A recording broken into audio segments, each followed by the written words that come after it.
মিছা ক'লে কি হ'ব জীৱনত প্ৰথমবাৰৰ বাবে জুবিনদাৰ প্ৰগ্ৰেম চাবৰ কাৰণে শিৱসাগৰ ভুটিয়াপাৰ অৰ্থাৎ সতী জয়মতীৰ দেশ ত্যাগ কৰা জেৰেঙা পথাৰলৈ আহিছোঁ। লগত কোলাগুটি ওৰফে আকাশ আৰু আমাৰ দাদা। জুবিনদাক এনেই নৱপ্ৰজন্মৰ হাৰ্থব বুলি নকয়। জুবিনদাৰ কাৰণে ডেকা বুঢ়া কণ কণ মইনা মাইনীকে আদি কৰি সকলো জুবিনদাৰ কাৰণে পাগল। আমাৰ বাহনখনি এই ঘুমটিখনৰ পাছত থৈ আমিও যাওঁ প্ৰগ্ৰেমৰ ফালে। কিন্তু দেখোঁ যে ট্ৰেফিক দাদাই হাত দুখন মেলি মেলি বাহনবোৰ ঠিক কৰি আছে। মই বোলো আমাৰ বাহন ঠিকেই হৈ আছে। আমাৰ সকলোৰে পৰিচিত উইংছ অফ হাজৰিকা খ্যাত হৰিপ্ৰসন্ন হাজৰিকা আৰু উদ্যোক্তা মণ্ডলীয়ে ইয়াত প্ৰত্যেক বছৰেই কেন্দ্ৰীয় ৰঙালী বিহু উদযাপন কৰি আহিছে আৰু প্ৰত্যেক বছৰেই জুবিনদাক ইয়ালৈ আমন্ত্ৰণ কৰে। কিন্তু ৰ'ব, এতিয়াই জুবিনদাৰ প্ৰগ্ৰেম আৰম্ভ হোৱা নাই। জুবিনদাৰ প্ৰগ্ৰেম আৰম্ভ হ'বলৈ বহু পৰ বাকী। এতিয়া আন বিহু প্ৰতিযোগিতাসমূহ চলি আছে।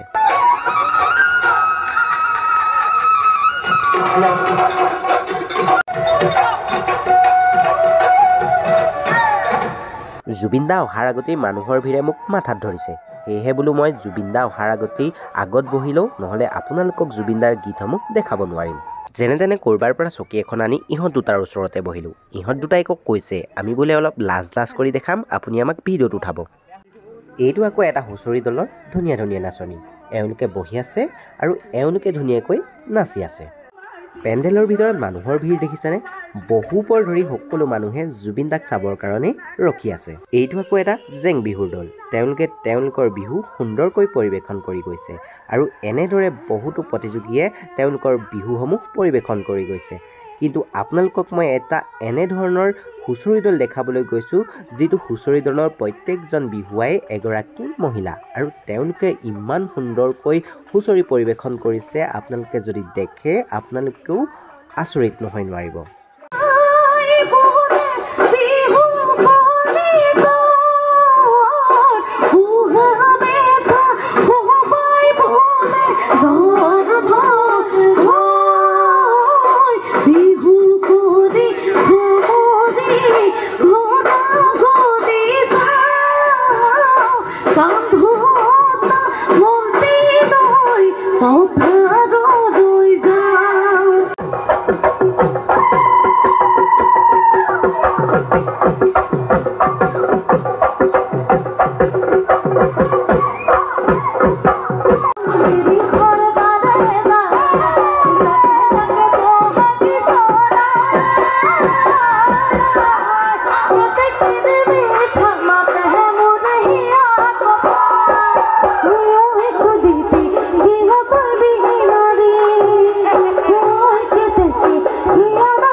এইটোৱেই হৈছে শিৱসাগৰ মহিলা হুঁচৰি দল।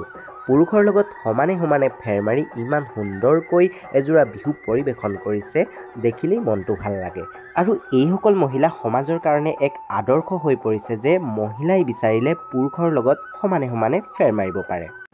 তাৰ পাছত সকলো প্ৰতিযোগিতাসমূহ শেষ হোৱাৰ পাছত জুবিনদাৰ মিউজিক পাৰ্টি আহি তেওঁলোকে তেওঁলোকৰ ছেটআপসমূহ কৰিবলৈ আৰম্ভ কৰি দিলে। আৰু ইমান টাইম লাগিছে নহয়, জুবিনদাক চাবৰ কাৰণে সকলো মানুহে অধীৰ আগ্ৰহেৰে বাট চাই আছে। ফাইনেলি জুবিনদা মঞ্চত উঠিল আৰু জুবিনদা মঞ্চত উঠাৰ পাছতেই উদ্যোক্তাসকলে গামোচা পিন্ধোৱাৰ কাৰণে জুবিনদাই ক'লে যে গামোচা পিন্ধাই সময় নষ্ট কৰিব নালাগে। ৱাহ, হোৱাট এ পাৰ্চনেলিটি।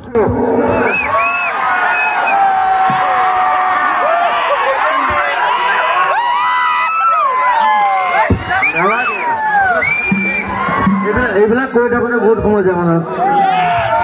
এখন শুনক, তাৰপিছত সবাই গ'ল চব ঘৰত গ'ল।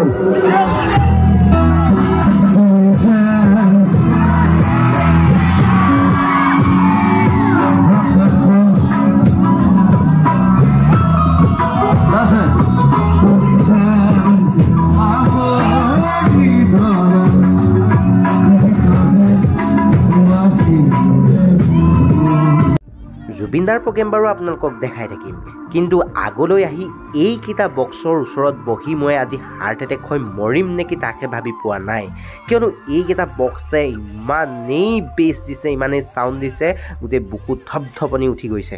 জেৰেঙা পথাৰ আজি উখল মাখল কৰিবৰ কাৰণে জুবিনদাৰ লগত আজি আহিছে বিহু সম্ৰাট খগেন গগৈ ডাঙৰীয়া।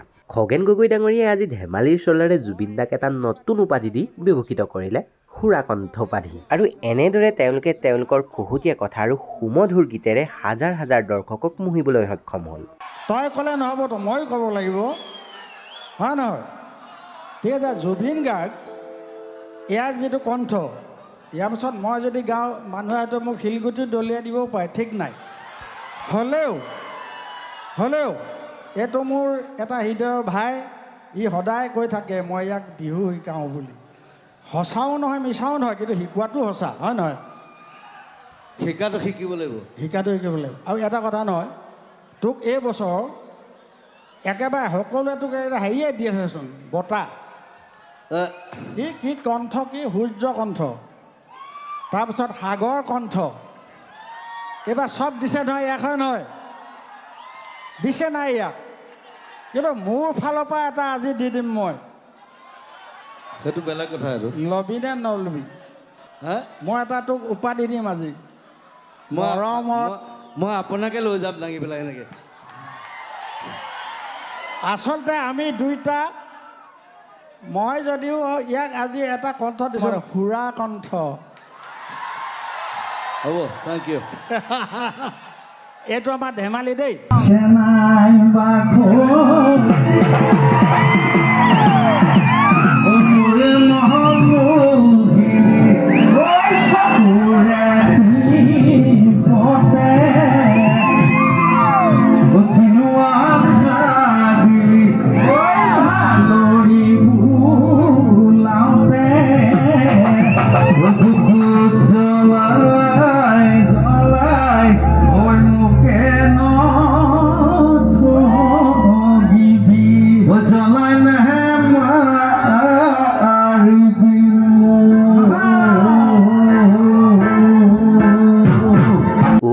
বিহুৰ মাজত আকৌ এখন কিহৰ দবৰা দবৰি? মই বোলো এডোখৰ পৰা আঁতৰাই ভাল, কেনেবাকৈ ভিৰৰ মাজত সোমাই ভৰিৰ গছকত পৰিলে পেটু ভু ওলাই যাব। যাৰ সামৰ্থ্য আছে তেওঁলোকেই দবৰা দবৰি কৰক। বোলে এইটো হেনো বোকা ডান্স, টেটুগুৰিলৈকে দৈব্য ভাগি গিলি গানৰ তালে তালে বোকাত লুতুৰি পুতুৰি হৈ নাচিব পাৰিলেই বোকা ডান্স। অসমীয়া সংস্কৃতিৰ অভিধানৰ কোনটো অধ্যায়ত এই বোকা ডান্সটো আছে আজিলৈকে তাকহে বিচাৰি নাপালোঁ। মই বোলো কোনজন মহাপুৰুষে এই বোকা ডান্সটো উদ্ভাৱন কৰিছিল তেওঁক শত কোটিবাৰ প্ৰণাম জনাইছোঁ। বাৰু যাৰ যি ইচ্ছা তাকে কৰক। জুবিনদাও অনুষ্ঠান সামৰি ঘৰমুৱা হ'ল, আমিও ঘৰমুৱা হওঁ। কিন্তু শেষত আপোনালোক সকলোকে এটা বস্তু দেখাব বিচাৰিছোঁ, এইকেইখন JCBক গাড়ীত উঠাই নিয়া হৈছে।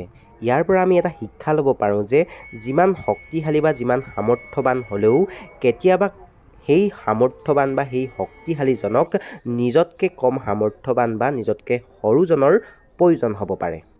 সেয়েহে নিজৰ সামৰ্থ্যৰ ওপৰত অহংকাৰ তথা গৰ্ব নকৰি সকলোৰে লগত মিলা প্ৰীতি আৰু মৰমেৰে চলিব লাগে। বাৰু আজিলৈ ভিডিঅ'টো ইমানতে সামৰণি মাৰিছোঁ। যদি ভিডিঅ'টো চাই ভাল পালে মৰম দিব বুলি আশা ৰাখিলোঁ।